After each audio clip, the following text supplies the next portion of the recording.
घनी घनी बार हूं एक शेर कीधा करूं, उम्मीदों की दुनिया हर इंसान बसाता है। उम्मीदों की दुनिया हर इंसान बसाता है, लेकिन पाता है वही जो तकदीर लाता है। जेना भाग्यनी अंदर होय એ પ્રાપ્ત કરી શકે છે મેરે ભાઈ। બાકી તમે ગમે એટલું કરો, ઉદ્યમે અવળું પડે દાડ્યું ધણીનું થાય, આવું છે બધું।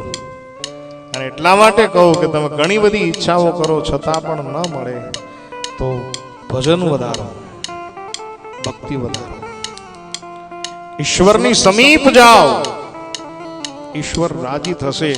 અને એટલા માટે હું ક્યારેક ક્યારેક કહું કે ઈરાદે લાખ બનતે હૈ બનકર टूट जाते हैं। इरादे लाख बनते हैं बनकर टूट जाते हैं, लेकिन कथा में वो ही आते हैं जिनके द्वारकाधीश बुलाते हैं। आ तो मारो वालो जेने बोलावे या कथा मंडप ની અંદર આવે, આપણે આશા રાખીએ કે કૃષ્ણ બધા ઉપર રાજી રહે, દ્વારકાધીશ બધા ઉપર રાજી રહે।